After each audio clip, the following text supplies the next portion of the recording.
So hello everyone, this is Ujjwal और इस video के अंदर हम बात करने वाले previous year questions of fluid mechanics के ऊपर टॉप सुपर 10 क्वेश्चंस करने वाले हैं हम, जो एमएसटी सीईटी में पूछा हुआ है। इन 10 क्वेश्चन को करने के बाद आपको मतलब फीलिंग आ जाएगी, मजा आ जाएगा कि इस टाइप के क्वेश्चन आपको एमएसटी सीईटी में देखने को मिलने वाले हैं, ताकि आप कोई भी ईयर के लिए प्रिपरेशन करें। इन 10 क्वेश्चंस को करने के बाद आपको कॉन्फिडेंस भी आएगा एंड कैसे previous year questions MST CET में पूछे जाते हैं वो सारा पता चलेगा। सो ज्यादा बोल बच्चा नहीं करेंगे, स्टार्ट करते हैं इस वीडियो को। बट उससे भी पहले if you are not subscribe my channel तो फोड़ दो रेड बेल आइकॉन को and subscribe my channel, because if you are MST CET aspirant या फिर आप नीट एस्पिरेंट है तो आपको बहुत काम आने वाला है ये channel. So subscribe it and if you are not yet join my telegram group तो ज्वाइन करो यार, लिंक डिस्क्रिप्शन बॉक्स में, join it and let's start this video without wasting any further time.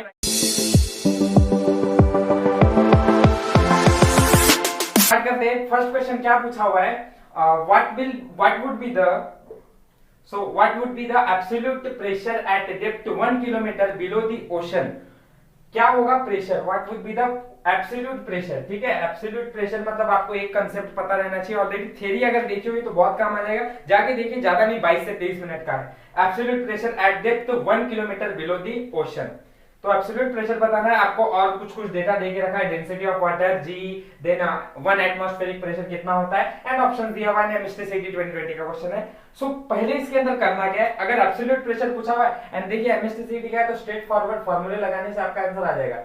P absolute is equals to P naught plus H rho g। ये formula आपको सिखाया है, जानते हैं आप, अगर एब्सोल्यूट प्रेशर फाइंड करना होता है तो। सो अब यहाँ पे आपको बोला हुआ है एब्सोल्यूट प्रेशर कितना होने वाला है एंड ये जो P naught है ये एटमॉस्फेरिक प्रेशर है एंड ये आपकी given data H rho g। सो P naught जो एटमॉस्फेरिक प्रेशर है वो आपको दे के रखा है 1.01 into 10⁵ प्लस h मतलब हाइट कितना है, तो वहां पे बोला एट डेप्थ 1 किलोमीटर। 1 किलोमीटर का डेप्थ मतलब उतनी हाइट वो कवर कर रहा है। So depth height is equal to 1 kilometre. 1 kilometre means 10⁻³ की पावर मीटर में आ जाएगा।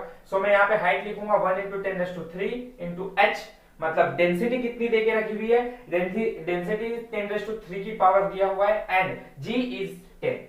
सो अब इसको सॉल्व करना है, जो कि एकदम इजी हो गया है, 1.01। अब हमारे ऑप्शंस को हम मैच करेंगे तो यहाँ पे 10⁻⁷ की यूनिट पावर में दिया हुआ है और 10⁻⁶ का पावर दिया हुआ है। सो कन्वर्ट करने के लिए देखते हैं, 1.0101 into 10⁻⁶ मैं इसको करता हूँ, प्लस ये 10⁻⁷ है, इसको 7 हो जाएगा, लेकिन अगर मैं 0.1 करूंगा तो ये 10⁻⁶ हो जाएगा।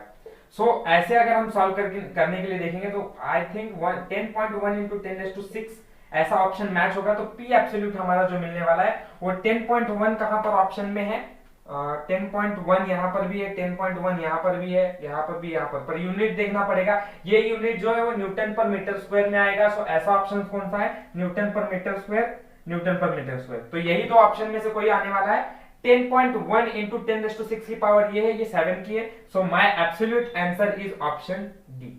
So this is what MST CET 2020 का क्वेश्चन एकदम इजी टाइप में था, थोड़ा बहुत कॉन्सेप्ट लगाना था and you can solve it easily. क्या समझ में आ गया ये कॉन्सेप्ट, क्लियर, समझ में आ गया? ठीक है, तो फिर स्टार्ट करते हैं नेक्स्ट क्वेश्चन, अगले क्वेश्चन की ओर बढ़ते।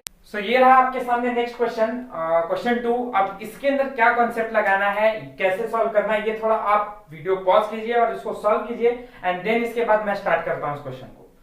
सो ठीक है, आई थिंक कि अभी पॉज करके वीडियो को सॉल्व किया है, थोड़ा जगह दे देता हूं।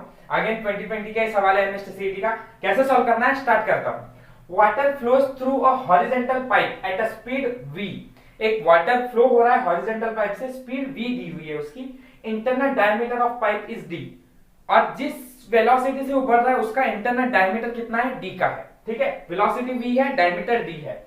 If the water is emerging at a speed of v1, अगर वो वाटर बाहर जब निकल रहा है, जब अंदर जा रहा है तब वेलोसिटी v है, डायमीटर d है। ठीक है, फॉर एग्जांपल मैं यहाँ डायग्राम बना ही देता हूं तो आपको समझ में आएगा कि क्या बोल रहा हूं मैं इसके अंदर।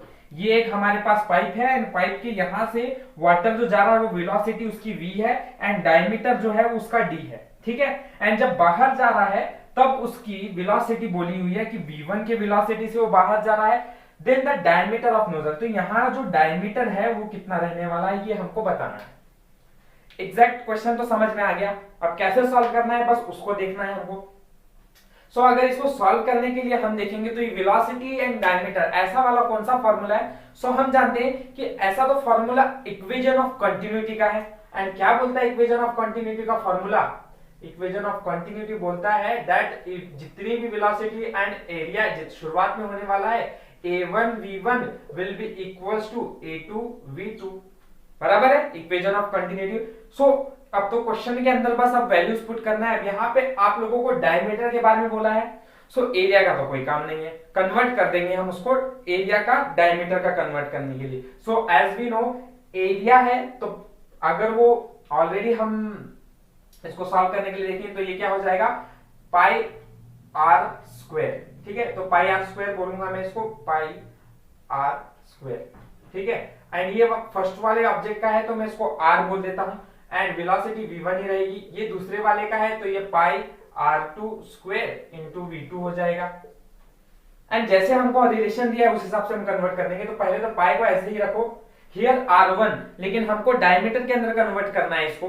सो एज वी नो कि जब हम दो r मिलाएंगे तो एक डायमीटर बन जाएगा, तो r क्या हो जाएगा d/2, तो d1/2 का whole bracket square into v1 will be equals to pi d2/2 का whole bracket square into v2।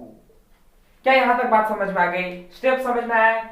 समझ में आया, ठीक है। आगे सो अब यहां पे हमें डायमीटर के बारे में बोला हुआ है एंड वेलोसिटी के बारे में बोला हुआ है। शुरुआत में वो बोलते हैं वेलोसिटी v है एंड डायमीटर d है, तो हम अब बाकी सारी चीजें वो कैंसिल ही हो जाएंगी। मैं इस डायमीटर का क्या बोल रहा हूं कि ये तो पाई हो जाएगा d स्क्वायर d1 स्क्वायर, मतलब ये d1 स्क्वायर अपॉन 4 हो जाएगा into v1 is equal to pi into d2 का square divided by 4 into v2। ये इजी वाला स्टेप था।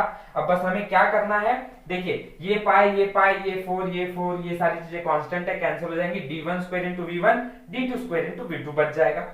बोला है शुरुआत में डायमीटर d है, वेलोसिटी v है, तो यहाँ d1 की जगह पर हम d का स्क्वायर बोल देते।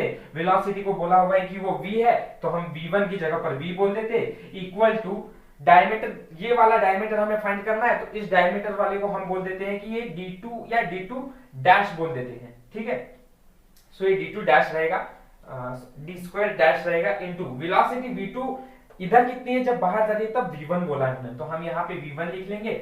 हमें चाहिए d स्क्वायर डैश की वैल्यू, तो ये हो जाएगी d स्क्वायर। एक मिनट, एक काम करता हूं, मैं इस d स्क्वायर को भी उस तरफ लेके चला जाता हूं डिनोमिनेटर में, तो ये d स्क्वायर हो जाएगा और ये वेलोसिटी वालों को एक तरफ लेके आ जाता हूं।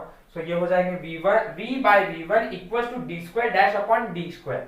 सो अब यहाँ पे इसका स्क्वायर रूट कर देंगे, क्योंकि हम ऑप्शंस में चेक करेंगे तो वेलोसिटी कहीं पर भी स्क्वायर रूट के अंदर ही है, इन दोनों में तो है, बाकी का पता नहीं, हम कर लेते हैं, बाद में देखेंगे, क्योंकि कोई एक तो स्क्वायर के टर्म्स में होगा ही। सो ये हो जाएगा under root of v/v1, that means ये होने वाला है d square by d, sorry d dash by d will be equals to, and इस d को हम उधर लेके जाएंगे तो हमारा ऑप्शन मैच करेगा, d dash equal to d under root of v/v1 which is option number कौन सा है, बी वाला है ना, v/v डैश। हाँ, तो ये वाला ऑप्शन हमारा मैच करता है। एंड एकदम इजी सिंपल क्वेश्चन, अगर इक्वेशन ऑफ कंटिन्यूटी याद आया तो, नहीं तो फिर थोड़ा प्रॉब्लम है। मैंने स्टेप्स बढ़ा दिए ताकि हर एक को समझ में आए। अगर आपको बेस्ट अच्छी तरह से समझ में आता तो आप स्टेप्स निगलेक्ट करके फटाक से सॉल्व करते हैं, सीटी में कोई आपका थ्योरी चेक नहीं कर रहा है, ठीक है। समझ में आ गया क्वेश्चन को, तो आगे थर्ड क्वेश्चन की ओर बढ़ते हैं। Third, two spherical raindrops reach the surface of the earth. Two spherical drops है, सरफेस ऑफ द अर्थ को रीच कर रहे हैं विद टर्मिनल वेलोसिटी, उनकी टर्मिनल वेलोसिटी। अब अगर टर्मिनल वेलोसिटी है तो डायरेक्ट दिमाग को देखते ही क्लिक होना चाहिए, अच्छा टर्मिनल वेलोसिटी, तो क्या आएगा यहाँ पे, हैविंग रेशियो 16:9। टर्मिनल वेलोसिटी का रेशियो मतलब आपको v terminal velocity of first to v terminal velocity of 2 का रेशियो इज इक्वल टू 16:9 देके रखा हुआ है, मतलब 16/9 देके रखा हुआ है। The ratio of their surface area, surface area का रेशियो क्या होगा, दैट मींस a1/a2 का रेशियो क्या होगा, ऐसा उन्होंने पूछा हुआ है। तो बहुत ही सिंपल सवाल पूछा है, विद इन 10 सेकंड सॉल्व हो जाएगा, बट इसके लिए फॉर्मूला याद आना चाहिए एंड ये फॉर्मूला राइट भी होना चाहिए। सो फॉर्मूला क्या है, v terminal velocity is equal to, अब मुझे तो याद नहीं आ रहा है, क्या आएगा, 2/9 r square rho minus sigma g upon ईटा। फॉर्मूला पता है तो फिर काम हो जाएगा। अभी हम देखेंगे तो ये आर स्क्वायर, क्योंकि हम जानते हैं पाई आर स्क्वायर जैसे ही हम ला देंगे इट बिकम्स स्फेरिकल ड्रॉप का फॉर्मूला, क्योंकि 4 पाई आर स्क्वायर ही फॉर्मूला होता है। एंड एरिया का मतलब ही तो होता है, वी टर्मिनल का अगर मैं बोलूंगा is directly proportional to r square, and v terminal अगर हम रेशियो लेंगे तो दोनों तरफ में 4 पाई है ना, v terminal of first to v terminal of second will be equal to first to second will be equal to 4 pi R1 का square divided by 4 pi R2 का स्क्वायर। ये कहां से लाया, तो देखो अगर मैं इसको कांस्टेंट है ऐसे में ऊपर नीचे दोनों को मल्टीप्लाई कर दो डिवाइड कर दो तो कोई फर्क ही नहीं पड़ रहा है ना, करेक्ट है कि मतलब 4 पाई दोनों जगह में लेकर आया, कांस्टेंट है तो दोनों को मल्टीप्लाई करो डिवाइड करो, दोनों एक दूसरे से कैंसिल हो जा रहे। सो वैसा ही काम किया है। तो अगर हम देखेंगे तो that means VT1 upon VT2 उस हिसाब से क्या हो जाएगा, डायरेक्टली प्रोपोर्शनल हो जाएगा। अब ये समझने के लिए बातें हैं, ऐसे नहीं है कि मैं थ्योरी जैसे सॉल्व करा रहा हूं, ठीक है। तो आप लोगों को मालूम है ये A1 बाय A2 हो जाएगा, करेक्ट। तो अब यहाँ पे अगर हम देखेंगे तो V terminal is directly proportional to A, और हमें पता है V1 VT बाय V2 का इसका रेशो क्या है 16:9, मतलब मैं यहाँ पे 16:9 डाल देता हूं तो A1 बाय A2 मतलब सरफेस एरिया ऑफ का रेशो क्या हो जाएगा 16:9, मतलब कुछ चेंज नहीं हो रहा है वहां पे। सो उस हिसाब से हम अपना ऑप्शन देखेंगे तो ऑप्शन सी करेक्ट है। एकदम सिंपल सवाल, MSTCT 2020। नेक्स्ट अगला क्वेश्चन नेक्स्ट है क्वेश्चन 4 आपके सामने। अ block of mass 1 kg escaped on ice surface, ठीक है। एक मिनट में क्वेश्चन पढ़ने से पहले एक बात बोलूंगा, क्वेश्चन को आप खुद पॉज करके सॉल्व करने की कोशिश कीजिए। एक बहुत ही अच्छा सवाल है MSTCT 2020 में पूछा हुआ था एंड ये उस लेवल का क्वेश्चन है। सो सॉल्व कीजिए इस क्वेश्चन को, थोड़ी देर रुकता हूं, ठीक है। पॉज किया, स्टार्ट कर रहे हैं। आई कंसीडर कि आपने सॉल्व किया है एंड स्टार्ट करता हूं इस क्वेश्चन को। So a block of mass 1 kg escaped on ice surface, एक ब्लॉक है एक आइस सरफेस पे रखा हुआ है जिसका मास 1 kg का है। सो गिवन डेटा जो है वो सारी चीजें मैं इस साइड में लिख लेता हूं। 1 kg का मास दिया हुआ है, escaped on ice surface when velocity of 4 metre पर second is given to it, उसको वेलोसिटी कितने की दी है 4 मीटर पर सेकेंड की दी हुई है। It stops by friction in 5 seconds, तो उसकी वजह से जैसे ही आप वेलोसिटी देते तो उसके ऊपर कुछ फ्रिक्शन भी लगेगा एंड फ्रिक्शन लगने की वजह से वो रुक जाता है कुछ सेकंड बाद। टाइम हमको दिया है 5 second. The coefficient of friction means mu कितना रहने वाला है ये बोला हुआ है। सो एक आइस को आप कंसीडर कर लीजिए, इसको आपने वेलोसिटी दी है v, और जैसे ही आप वेलोसिटी देते हैं ये अगर एक स्लैब पे रखा हुआ है तो वो कुछ ना कुछ वेलोसिटी को देने की वजह से कुछ फ्रिक्शन लगने की वजह से ये रुक जाता है इन टाइम 5 सेकेंड, ठीक है। सो और फिर इसके बाद आपको बताना है कि इसका कितना फ्रिक्शन लगा हुआ है, मींस कोएफिशिएंट ऑफ फ्रिक्शन कितना है, ये क्वेश्चन मार्क है। सो अगर हम देखेंगे तो यहाँ पे फ्रिक्शन लग रहा है एंड फ्रिक्शन की वजह से हमारी सारी वैल्यू लगेगी, तो यहाँ पे कहीं ना कहीं हमें फ्रिक्शन का इस्तेमाल करना पड़ेगा। एंड फ्रिक्शन को करने के लिए कैसे सॉल्व करेंगे, सो ये कहीं ना कहीं थोड़ा बहुत कॉन्सेप्ट मिक्स हो जाता है friction in solids and liquid का। तो आप समझिए कि अगर आइस है तो थोड़ा सॉलिड है, थोड़ा लिक्विड का पार्ट आ जा रहा है। Let's solve this question, time waste नहीं करते ज्यादा।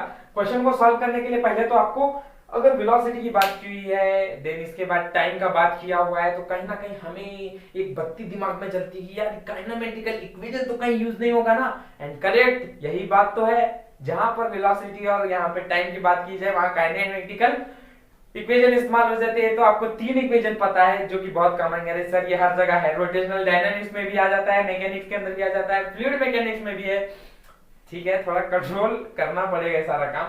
लेट्स स्टार्ट करते हैं। तो इसको सॉल्व करने के लिए पहले काइनेमेटिकल इक्वेशन, उससे भी पहले एक बात कि हम फ्रिक्शनल फोर्स, ये बात बेसिक्स है, अगर आपको इस लेसन में अप्लाई करना आ गया तो बहुत बेनिफिट होगा आपको, ठीक है। So frictional force is equal to, हमको फॉर्मूला पता होता है म्यू एम जी होता है, राइट। एंड हमें ये भी बात पता है frictional force M father is equal to मतलब mass into acceleration, so that will be equal to mu M G and m से m कैंसिल तो a की वैल्यू मिलेगी आपको mu into g, therefore acceleration a equals to mu g। जितना भी acceleration वो object करने वाला है ग्रेविटी के अगेंस्ट तो वो काइनेमेटिकल स्टैटिक फ्रिक्शन का इनटू हो जाता है। अब ये बात आपको अगर पता चल गई है तो मैं एक चीज और करता हूं। अब कौन सा इक्वेशन इस्तेमाल होगा, अच्छा आपको तो पता है डिस्टेंस डिस्प्लेसमेंट की बात नहीं की है, मतलब काइनेमेटिकल इक्वेशन 2 तो इस्तेमाल नहीं होगा, 3 भी नहीं होगा क्योंकि दोनों के अंदर डिस्टेंस और डिस्प्लेसमेंट है, सो वो यूज नहीं होगा। बचेगा पहला वाला v is equal to u plus 80, और अगर ये v is equal to u plus 80 पता है सो अब यहाँ पे हमको देखना है कि v की वैल्यू कितनी है। अब देखो अगर एक ऑब्जेक्ट है और वो स्टार्ट में फ्रिक्शन लगने की वजह से रुक जाता है, सॉरी एंड में फ्रिक्शन लगने की वजह से रुक जाता है, तो फाइनल वेलोसिटी v तो 0 है। सो सर ये क्या है फिर, ये वेलोसिटी कौन सी है मीटर पर सेकंड? अरे इनिशियल वेलोसिटी है u, है ना, 4 मीटर पर सेकंड ये इनिशियल वेलोसिटी है, क्योंकि पहले उसको खींचा गया है एंड वो उसकी वजह से वेलोसिटी कर रहा है, बाद में तो फ्रिक्शन लगने की वजह से रुक गई है, मतलब इनिशियल वेलोसिटी 0 है। क्या समझ में आ रहा है? हाँ, वेलोसिटी इनिशियली कुछ है, फाइनली 0 हो जाती है। सो ये वैल्यू 0 हो जाएगी। अच्छा सर ठीक है, तो फिर तो आपका हमारी वैल्यू तो नेगेटिव में आएगी, आने दो ना फिर। इसका मतलब समझ में आ रहा है ना, हमें रिटार्डेशन हो रहा है फोर्स का, सॉरी एक्सेलरेशन रिटार्डेड हो रहा है, करेक्ट है। एंड यही तो फिजिक्स की खासियत है कि यहाँ पे हमें सब कुछ सीखने को मिलता है। रिटार्डेशन हो रहा है तो आंसर हमारा नेगेटिव में आएगा, and this is what special about physics. तो ये तो 0 हो गया, माइनस इनिशियल वेलोसिटी हमारी 4 will be equal to acceleration की जगह पर आप म्यू इंटू जी डाल सकते हैं, करेक्ट है, ठीक है, हाँ, इंटू टी बच गया हमारे पास। अब ये -4 हो जाएगा। म्यू की वैल्यू आपको अगर फाइंड करनी है तो म्यू इंटू जी की वैल्यू पे इन इंटू टाइम, क्योंकि वहां पे आप लोगों को सब कुछ बोल के रखा हुआ है। इसके बाद टाइम कितना है, 5 सेकेंड्स दिया हुआ है, तो यहाँ पे हम -4 into mu into 50, so mu equals to -4 upon 50। अब ये तो बच्चों का खेल है कि इसको सॉल्व करना है, एंड आई थिंक 50 मतलब 400 हो जाना चाहिए, वो तो 0.08 डिवाइड करके देखिए, ऑप्शन डी आएगा, and this is our answer 0.08। अभी नेगेटिव आएगा तो हम उसको निग्लेक्ट करेंगे, पर ये फिजिक्स है इसलिए ये बहुत खास वाली चीजें हैं, आप लोगों को सब कुछ फीलिंग दिला देगी ये, ठीक है, समझ में आ गया। मैग्नीट्यूड के अंदर ही कंसीडर कर रहा हूं मैं, तो म्यू इक्वल्स टू 0.08 आएगा, that means option number D is correct. Easy है, नेक्स्ट क्वेश्चन की ओर। And the question 5 is in front of you. एक मतलब इस क्वेश्चन को भी आप पॉज कीजिए और फिर उसके बाद सॉल्व करके उसके बाद मैं समझाता हूं, ठीक है, ओके, किया सॉल्व, स्टार्ट करूं मैं, ठीक है।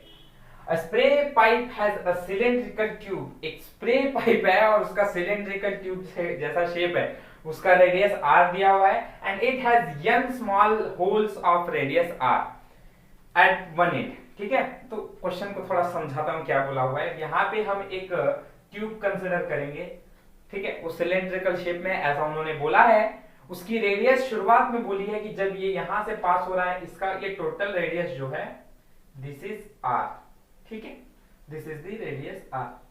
अच्छा, फिर उसके बाद वो बोलते हैं it has n small holes of radius r at one end, और जब फाइनल एंड पे जा रहा है तब इसके पास वही रेडियस स्मॉल होल्स के पाइप है ना, छेद हो जाता है ना घर में पाइप में, वैसा है। तो स्मॉल होल्स है, मतलब आप कंसीडर कीजिए कि पौधों में पानी डाला जाता है तो ऐसे ऐसे डालते तो ऊपर कुछ तो मुंह छन्नी डाली जाती है, वैसा ही कुछ है। तो यहाँ पे ये जो है ये रेडियस है स्मॉल r, और ऐसे n नंबर ऑफ ड्रॉप है, तो वो बोल रहे हैं कि उस ड्रॉप को n इंटू r ले लो, ठीक है। तो n इंटू स्मॉल ड्रॉप्स, जितने n ड्रॉप्स होंगे उतने रेडियस r स्मॉल होने वाले हैं, करेक्ट, ठीक है। सो इसके बाद वो बोलता है the liquid flows through the tube with velocity v। Velocity v से लिक्विड ड्रॉप यहाँ पे फ्लो कर रहा है, the velocity of the liquid through holes is. तो यहां से जब वो वेलोसिटी लिक्विड की ड्रॉप्स v होने वाले, उनकी क्या वेलोसिटी होगी, आ गया समझ में। अच्छा, इसको v बोलेंगे, इसको v डैश बोल देता हूं मैं, क्योंकि ये दोनों सेम ऐसे तो नहीं होगा, ये कुछ और करेंगे और इसे तो फाइंड करना है।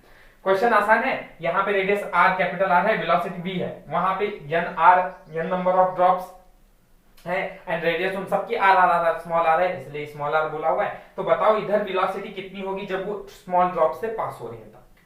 आगे समझ में क्वेश्चन सॉल्व कैसे करना है। अब सॉल्व करने के लिए ये ऐसे हमने क्वेश्चन ऑलरेडी शायद दूसरा या तीसरा किया है, तो वैसे ही कॉन्सेप्ट पे देख रहे हैं ना, रेडियस है वेलोसिटी है, रेडियस है वेलोसिटी है, मतलब कौन सा अप्लाई होगा, equation of continuity. And equation of continuity हमें क्या कहती है, एक बहुत अच्छे क्वेश्चन है इसके ऊपर, ठीक है। इक्वेशन ऑफ कंटिन्यूटी बोलता है कि जितना a1 v1 equals to a2 v2। सो अभी क्या करना है, तो a1 v1 equals to a2 v2। अब a1 इज द रेडियस कि कन्वर्जन में जाना है हमें, तो हम क्या बोलेंगे, अच्छा सिलेंडर, ठीक है, सिलेंडर ऐसे हमको फॉर्मूले से नहीं, बस हमें मालूम रहना चाहिए कि क्या रिलेशन यहाँ पे करेक्ट होने वाला है हमारा। सो r स्क्वायर, अब शुरुआत में पाई आर स्क्वायर रहने वाला है, 1 को बोलूंगा, 1 बोलने की जरूरत नहीं क्योंकि ये आर रहने वाला है, वो स्मॉल आर रहने वाला है। वेलोसिटी v1 ही रहेगी। सो वेलोसिटी शुरुआत में जो है उसको v बोला है उन्होंने, तो हम v1 की जगह पर v कर देंगे। एंड a2 मतलब पाई आर स्क्वायर तो होने ही वाला है, स्मॉल आर रहेगा ना, स्मॉल आर स्क्वायर तो रहने ही वाला है, इनटू वेलोसिटी v डैश हमको फाइंड करनी है, बट रेडियस स्मॉल आर है with number of drops n, तो n से भी मल्टीप्लाई हो जाएगा वो। समझ में आया? इजी, पाई से पाई कैंसिल। अब हमें फाइंड करना है कि ये v डैश कितना होने वाला है, तो r square into v upon ये वाले टर्म्स को इधर लेके आ जाओ, तो r square into n is equal to v dash. So the option which matches with this is v r square upon n r square, which is option number A. एकदम हलवा सवाल है एमएसटी सीईटी का 2020 का, एकदम easy. ठीक है, समझ में आए क्वेश्चंस? एकदम आसान थे कि नहीं? आसान नहीं थे तो थोड़ी प्रैक्टिस करने के बाद आसान हो जाएंगे। यहाँ इस वीडियो को रोकेंगे क्योंकि 5 क्वेश्चंस है। आई थिंक कि अभी ये 5 क्वेश्चंस आपको काफी है मैकेनिक्स का पार्ट, फ्लूइड मैकेनिक्स का करने के लिए। अगले वीडियो में हम सरफेस टेंशन के क्वेश्चन सॉल्व करेंगे। सारे एमएसटी सीईटी 2020 के सवाल थे, तो आपको समझ में आ गया होगा कि हाँ किस टाइप के क्वेश्चंस एमएसटी सीईटी में पूछे जा रहे हैं। एंड ऑफ पार्ट 1 यहाँ पे करेंगे, एंड ऑफ पार्ट 2 में हम सरफेस टेंशन देखेंगे। सो अगर सारी चीजें समझ में आ गई तो इस वीडियो को रोकते हैं। इफ कोई डाउट है तो वीडियो को पॉज करके पीछे जाके देखिए। एंड अगर कोई डाउट है तो कमेंट सेक्शन में पूछ सकते हैं, कमेंट सेक्शन में पूछ सकते हैं। And thank you for watching my video.